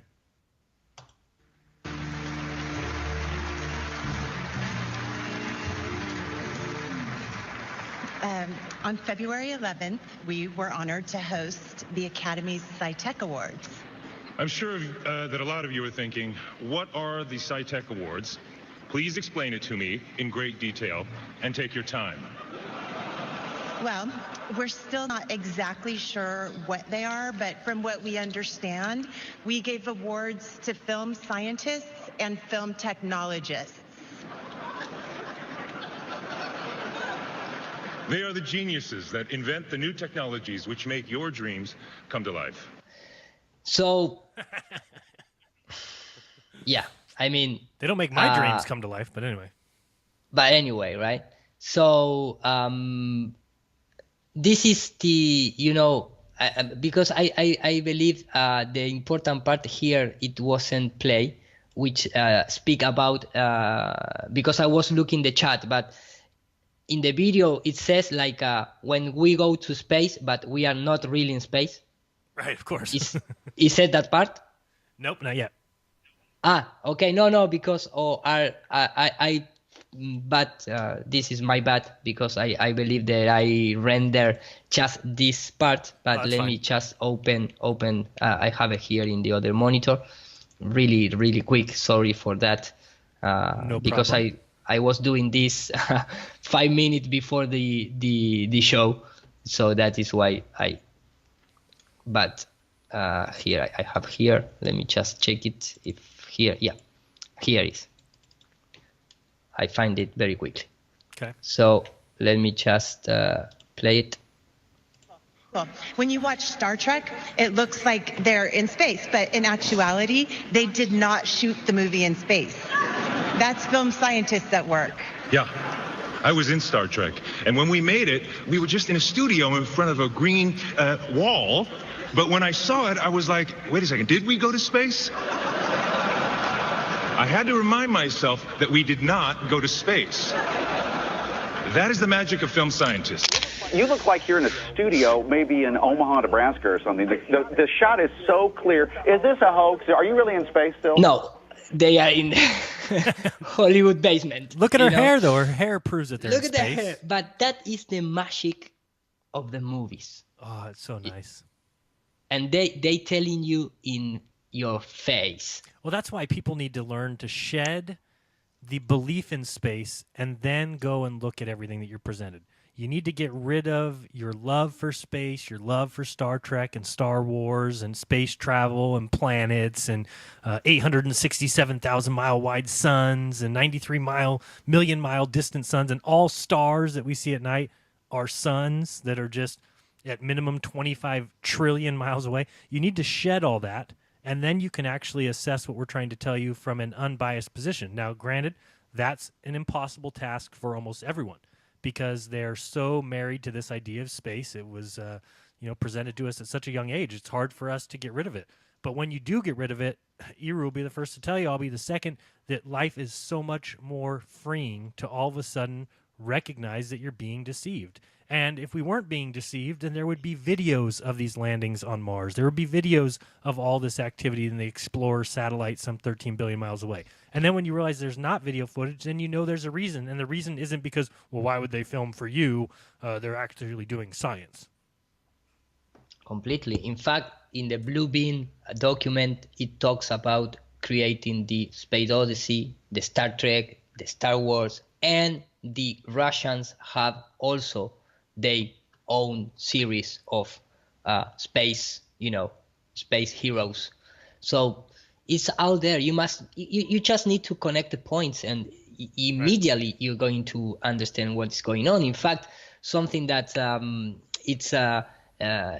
when you listen, for example, the Elon Musk talking about that the Mars is going to be something about you're going to put it in dreams in the head of the. Yeah, he wants to force it onto people's minds. Yeah. People's mind, exactly. They are telling you in the face. Right. And I have here, after this, that is why I finish the bad rendering. The new technologies which make your dreams come to life. Please join me in welcoming Elon Musk. So smart. Yeah. Hi, so thank you very much for having me. Look forward to talking about the SpaceX Mars architecture and what I really want to try to Mars architecture. Mars Impossible. The Mars Impossible. That's what we want. And nobody applauds. Yeah. We really want to create the dream of Mars in people's minds. This is where the entertainment industry can play a huge role in just imagine, putting that dream in people's heads. For example, put the dream in their heads. The industry play an important role to put in the dreams in the people's head about Mars. Yeah, check out. I think it's Russian vids who did a video on Total Recall being just another propaganda piece for Mars. But go ahead. Completely. And then to finish, when you apply, and this is just for fun because I really like to explore this, but when you start to apply the gematria to the industry of entertainment, you're gonna start to see, for example, why Fox. They never show a fox never in his logo. Never, ever. So anyone knows that in gematria, Fox is the 666. And you have a lot of symbology there. So the real Fox channel is like you are under that spell. You must be 666 News, 666 Live, 666 Play, 666 Sports. But, they use just the word Fox. So right. And then I don't know if anybody's ever seen, if you bring up I'll bring up real quick a logo for, let me see here. Everybody's seen Google's logo, right? That's pretty clear. But have you seen CERN's logo? CERN's? Yeah. Yeah. Yeah, the scientific entity that is CERN. Oops, I'm not showing everybody my screen. Sorry about that. Here we go. So yeah, look up CERN's logo and tell me what that is. I mean, it's so ridiculous that a scientific body or a scientific entity would ever make this their logo. Ever.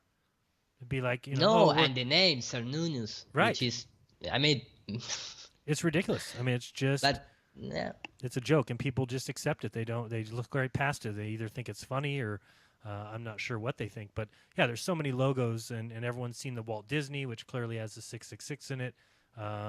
Google's logo, 666. There's so many logos that have it right there embedded, and people are too blind to see it. They just love the lie too much, and they love to think that we're just making up lies. That's it. We're doing this for money, Euro. Me and you are doing this for money. We're telling people lies for money, you know.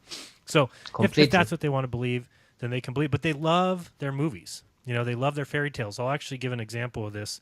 Something I've seen lately is a video out there saying Jaron proves that the Earth's a globe. Speaking of godless, man, yeah, you're gonna win the Nobel Prize. You didn't know? Because no one proved it. Oh no, I did. Godless Engineer shows that I've seen a few other people take this picture of this movie that came out, which is called Behind the Curve, and I learned my lesson with doing this film. And let me tell you a little story about that. Remember that what happened was they asked me if they could come film my experiment. I said, well, what are you guys doing? Well, we're doing a documentary and we want to come prove this experiment. I said, sure, sounds great. In my mind, I'm thinking, hey, great, I don't have to film this anymore. Now I can just kind of do my experiment. I can kind of do the test, and I'm going to have a film crew there to film the whole thing. They filmed the whole thing, and then at the end, I asked them, hey, can I have that footage and they said, no. Why not? Oh, because we're making a documentary, and we have to wait till we sell it. And I said, okay, whatever, I guess. So people accused me of either not filming it or not going or not doing the test, whatever. It's all nonsense. But then when the movie gets released, I then said, okay, now can I have my footage? Because I've actually heard that they've misrepresented my experiment. And I said, can I have the footage? They have refused. Caroline and Daniel Clark, both of them have refused to give me any footage of the experiment. Wow. I submitted. I did. You know why? It's because they completely misrepresented it in their movie. But here's the thing. These globe believers love movies so much. Now think about this. Everything I've ever done, every test I've ever done, every experiment, Jaron's a liar. He's doing this for money. He's telling lies. He's not telling the truth until the one time somebody takes my stuff, puts it in a movie, misrepresents me, and then what do they all say? Oh, Jaron proved it. Go look at what Jaron did. Jaron did it right. It's like, what are you talking about? You've already told people that I'm a liar, and why would you now tell them to go? It's so obvious what they're doing. And let me see. Is this on the screen? Yes. So I'll just show you this one scene. This is what people are sending me. Jaron proves the globe. That's interesting. This little drawing, that's not mine. This is a drawing that they did. And here's how you know that they're so far off. And this is how dumb globe believers are that they don't even go back and check this. First of all, my camera was at 17 feet, just like these boards were. They just, if you go back just a little bit, you'll see that they lowered my camera, but didn't change the height of it. Then they show this person over here. I guess that's supposed to be me. Holding a camera at 17 feet, and then I raise it above my head. Now it's 23 feet. Excuse me. If the camera's at my neck, and then I raise it up above my head, it is not 23. I didn't raise the camera 6 feet. It's the whole thing is misrepresented. The whole thing's a lie. There was even globe believers at this actual test who, after the test, said, you know, oh, I guess we didn't. There's no results. We didn't get any kind of result that you would tell people about. You wouldn't tell people, oh, we got flat Earth proof? No, we didn't get that. We didn't get globe Earth proof. We got a lot of in-between stuff, nothing that could be, you know, said to be one thing or the other. But what they did is they took it, they misrepresented it, they took something completely out of sequence. This is the middle of the experiment. This isn't even the end of the experiment. They took it and put it at the end of their movie of me saying, interesting, when they show a completely misrepresentation. So, again, but the thing is that's so hilarious about it is that the ballers have eaten it up. They love it. Jaron proved the globe. Well, just because they were shown it in a movie. It's like people aren't even smart enough to recognize that this is a globe Earth propaganda movie. It's made by two globe believers, and they make money off the movie. So they're not going to make money if they make the movie in a way that doesn't show what they want to show. They wanted to show people that the Earth's a globe and that there's crazy people out there who think it's flat. And so they're just blind to the fact of this is propaganda. And they did exactly what we've said they're going to do. They took it out of sequence. And here's the thing. David Weiss even went to a screening of this movie and then after went up to Daniel Clark and said, hey, I like the movie. I didn't hate it, but I didn't like how you misrepresented the experiment at the end. And he didn't even deny it. He said, yeah, well, you know, we're trying to make a movie and we showed what we showed. And they don't even deny it. And so if you wonder why it is that I've never been able to show any footage from this experiment, it's because they've kept it from me. Why do you think they kept it from me? Because I would easily be able to show, hey, here's where that part of the experiment was in the middle. It didn't prove anything. Even the globe believers there wouldn't have used that for proof. But these guys used it for proof by putting it at the end of their movie. But guess what? People eat it up because they love movies and they love anything that screams, you live on a globe. They love it. Of course, and they love that supposedly this documentary prove what they want to prove. Of course. So doesn't matter what they would said. Doesn't matter what drawing they show that makes absolutely zero sense. You can't curve the Earth like that and then say my camera didn't reduce it all in height. And how is this at my neck at 17 feet? They lowered the Earth and then said now I'm at 20. What? All of it is just bullshit. But again, it's presented in a way that people love. People love that. It's just like when Mars landings, right? They love that. Oh, put us in a room with a bunch of smart scientists staring at their consoles and then have them celebrate. And they love that. It doesn't matter what's being presented. It's just proof of what they already believe, proof in their space fantasy, proof in their universe idea of other planets and that we're a spacefaring civilization. And it's all just nonsense.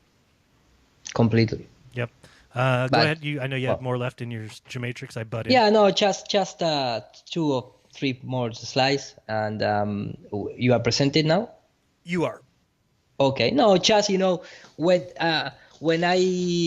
when you start to see this kind of symbology applied to regular media channels, they also have it represented. For example, in our industry, of course, everyone knows about the Facebook with the Fabian Society or the Gmail logo with the Masonic Royal Ark apron or the Apple, things which represent the Masonic square and compass. There you go. And compass, the 666 in the Google, all the things that you can really find a match between the symbology and the logo itself. But for example, in terms of computer, you have these kind of things all the time. The American mega trends, anytime you give power to a motherboard from PC, you're going to have this kind of triangle upside down symbology. Even Microsoft with the pyramid inside the O and the S. And this is a real trophy, a real picture from Microsoft. It's not, someone made it. It's a real object.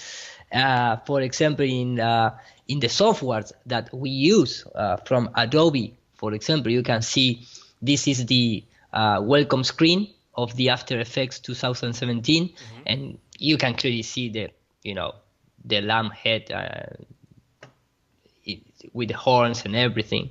You have the pyramids and the flat planes all over the place.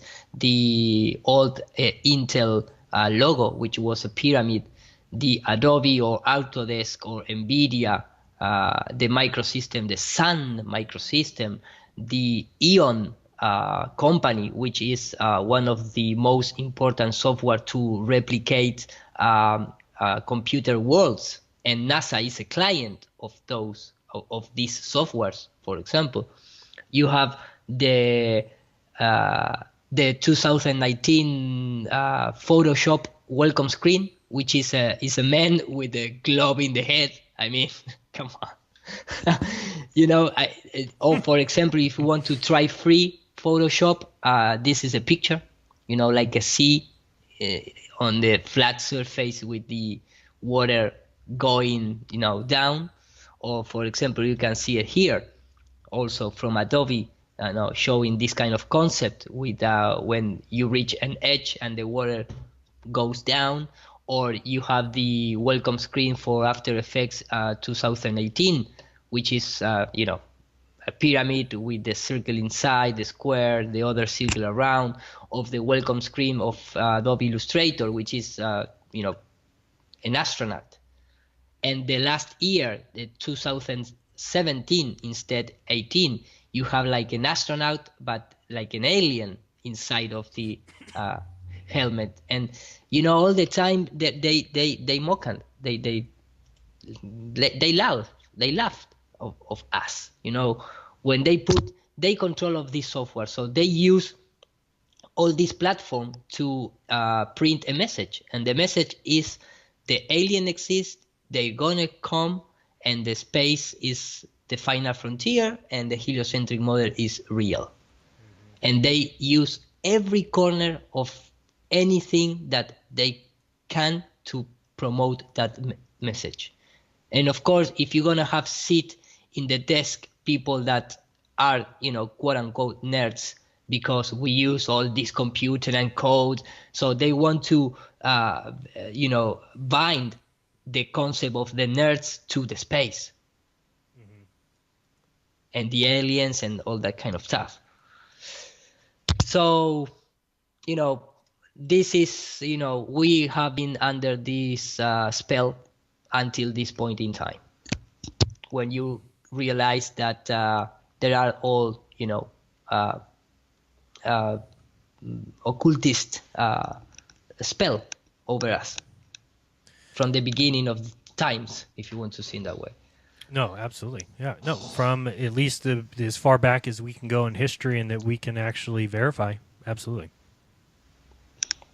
Yeah, and this is just for fun. The last video, it was from a movie, from Mel Gibson movie, and I believe a lot of you saw it. This movie, I can't remember exactly the name. Maybe when I play it, you're gonna recognize it. But it's so funny because in this movie, the NASA guys is behind. Well, I gonna play it, and with this I close the presentation.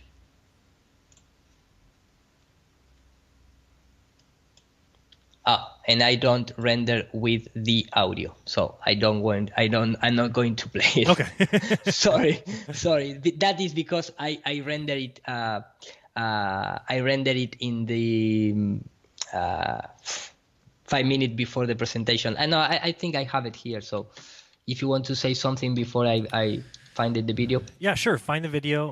Hopefully everybody enjoyed the little conversation. Like we said, Iro and I will continue to do these in multiple segments or, small little digestible chunks. But I think one thing that, people might fail to realize is that I'm proud to be a flat earther. Totally. As much as they may make fun, or they, godless engineer, these guys, red, they may think that they're like scaring us away because they're trying to make fun of us. And I could really, I couldn't care less. It doesn't matter to me. I'm proud to be a flat earther because I see things out in the world that are there. And I just say they're there because the Earth's flat and I can see them, and period, end of story. It's not me who has to make up things to have their model make sense, where they see Canigou Mountain and say, oh, well, no, it's non-standard, extreme looming, it's refraction, it's upward refraction from behind the curve, things that have never been proven, things that have never been shown in one test or one example. That's what these people believe. That's what, if you believe in the globe, then you believe we see too far because things are being lifted up from behind the horizon and being showed to you. I don't believe that. I believe the things are there because I can see them. Just like when you look across Lake Michigan, you can see the skyline of Chicago. I don't need a bunch of nonsense telling me it's being lifted up and it's a mirage when it's just sitting there. It's as plain to see as can be. So I don't need explanations. It's the globe model that needs explanations. It's them who look silly to me. And when I see Canigou, I just see Canigou. And when I see the skyline, I just see it. So I don't need to believe and make believe anymore. And I did my entire life. I believed in the idea of the fabric of space. And now I go out and I just look up and I see the stars for what they are. They're beautiful stars. They keep the time. They keep the seasons. They keep, it is a perfect clock in the sky. And that's why we made the flat Earth sun and moon clock.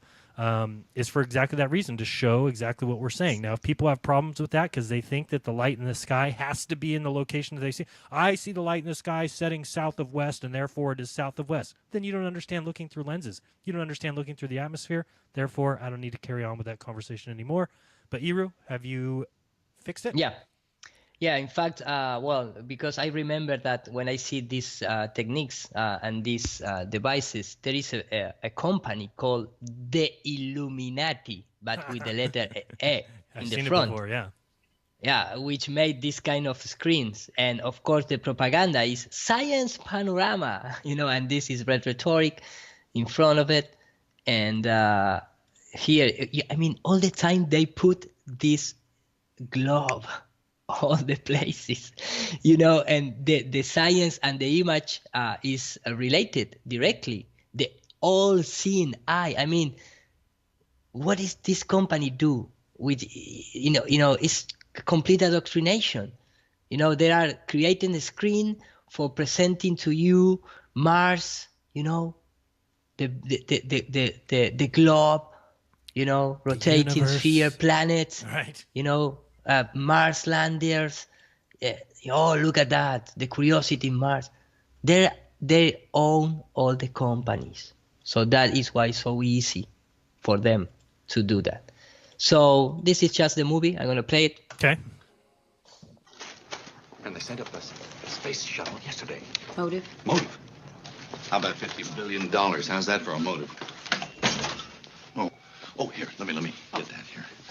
The president's cutting funding to NASA, the milk cow of the aerospace industry, and that's a lot of milk. I mean, in that just phrase, in that 10 seconds of the movie, it's telling you everything. 50 million per day is a nice motive. They're going to cut the funding of NASA, so they don't going to allow that. And we see that kind of representation in real life when you see all these guys going to the, to the court and ask, in the government for more money. We need to spend more money now because with $2 million we don't finish the Spitzer telescope, so we need 5 million more. Right. Or billion. we lose the 2 billions. Right. No, I was saying billion. You guys are from NASA. That's right. And of course, when this guy is be wrapped, he believes there are guys from NASA. Oh, here, let me get that here. The president's cutting funding to NASA, the milk cow of the aerospace industry, and that's a lot of milk. You guys are from NASA. That's right, you're from NASA. No, come on, fellas. No, not the eye. God, go.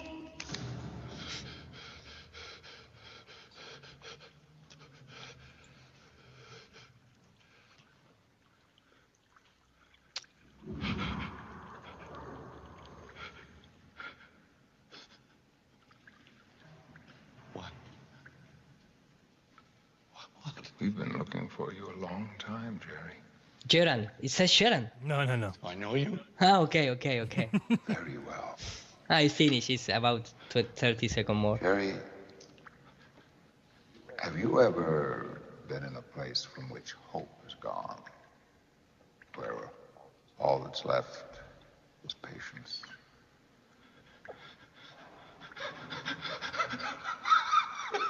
Now, Jerry, to whom have you been talking? I talked to lots of people. I drive a cab, I meet people all day. Who else knows what we know?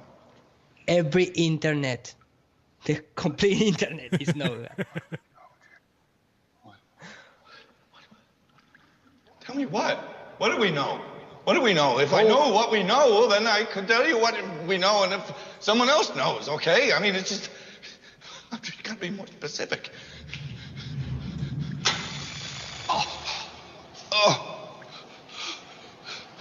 Well, it's gonna finish like that. I don't going to leave the complete, but for me, it's just, it's just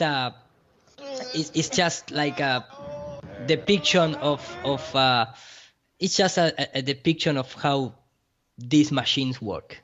It's just like that. I mean, they took a lot of money. They put it in the place without any kind of hope, or not hope. I mean, like we feel, meaningless. Right. We are just a tiny planet around, the other galaxy. This is all random and blah, blah, blah, blah. And NASA is one of the principal institutions to perpetrate that idea. I totally agree. So no, I appreciate 𝙅𝙚 joining me as always, and watch this back and watch some of the stuff 𝙅𝙚 is showing as far as the miniatures and models that are being presented to you as real, and then recognize that in order to make those all operate mathematically is quite simple. You get the smartest minds involved to do it, and then you just portray it as being real, and you've already taught the world that math is reality when it clearly isn't. And we pointed that out. So if you missed that spot, please go back and check that out. And then as far as the Godless Engineer videos, enjoy yourself. I hope you keep, enjoy your existence. I hope you enjoy your life without God. Enjoy that. Enjoy that. Yeah, and do the math, do the math. Like, math is where were they going then? Do the math. Right. Okay? Do the math. Exactly. It's that easy, right? Just do the math, and you'll know that they've landed on Mars because you can do the math, and there's no way that they could fake it and send that data back on a computer. No possible way. So it's pretty funny. And then if you last summary would just be why I don't respond to Wolfie20 or even care, or what is it, Wolfie6020, or even care, and that why I don't think you guys either is no one's ever seen his face. No one knows his name. He's never done a live stream or been on a hangout, not that I've ever seen. He has refused to Skype me, ever. I know of other people he's refused to Skype. He's never even had a phone conversation. He's an admitted multimillionaire who makes flat earth debunk videos with very expensive equipment during his spare time. I mean, come on. Wolfie has a whole other video channel, a YouTube channel, where he claims to make lots of money, a channel he will not tell anyone. Can you imagine? I mean, what if I had another YouTube channel with that going on? It's crazy. So I don't watch you, Wolfie. You are free not to, or you are free to, either way. But no name, no face, no knowledge of his other channel or who he might work for. He flies around, if people don't know, he flies around some rich people who pay him very handsomely for such. Who might these rich people be? Who is this company that he works for? Nobody knows. He doesn't tell anybody. I certainly don't know, and neither do you. So why in the world would we trust the nameless, faceless Wolfie6020? I don't. And he never saw the curve, so he doesn't have any real proof. No, he did tell me that he knows that the Earth is 100% a globe because he flies around it. I said, well, don't you just fly on top of it all the time? Yeah, I fly around it. Well, that doesn't make any sense. So then I guess ship captains know that the Earth's round because they've sailed around it and, been upside down. So it makes a lot of sense. So, for me, and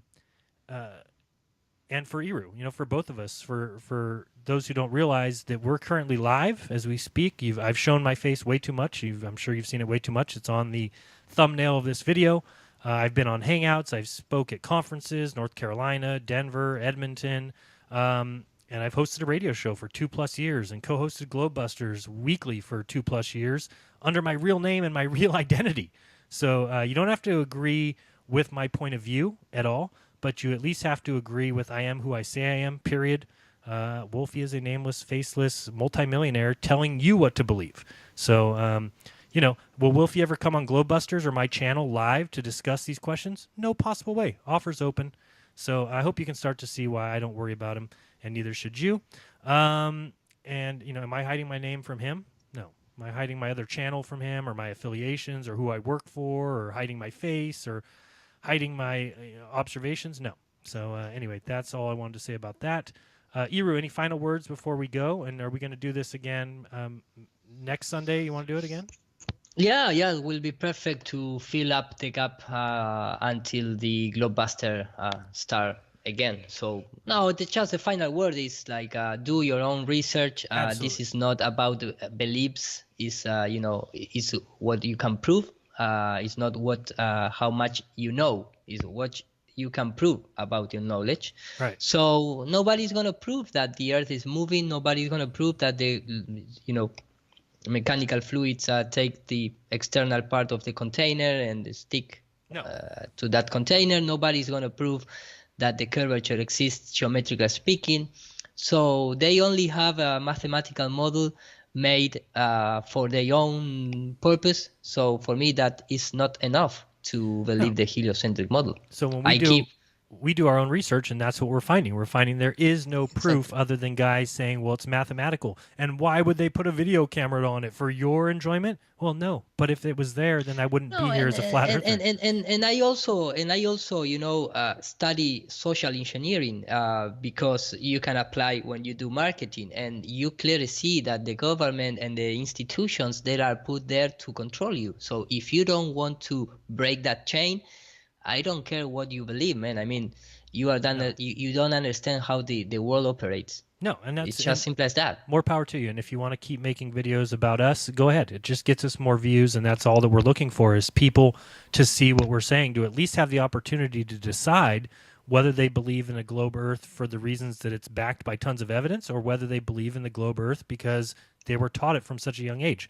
Iru has the same outcome that I have. Once you look into it, you realize, oh shit, I don't believe in the globe Earth because there's evidence. I believe in the globe Earth because I better believe in the globe Earth or I'm considered dumb. Guess what? I don't care anymore. Consider me all the dumb that you want. To me, the people who believe in mathematical models of the outer universe without any video camera footage, who are simply told, well, why would they put a video camera on it for you? Well, it's 2018. GoPros are $50. Get a life. But anyway, as Iru said, please do your own research, because When you do, you'll never again believe what you've been taught. So, 𝙎𝙚, till next time, this has been Jeranism and 𝙎𝙚. We'll see you then. Peace. Peace.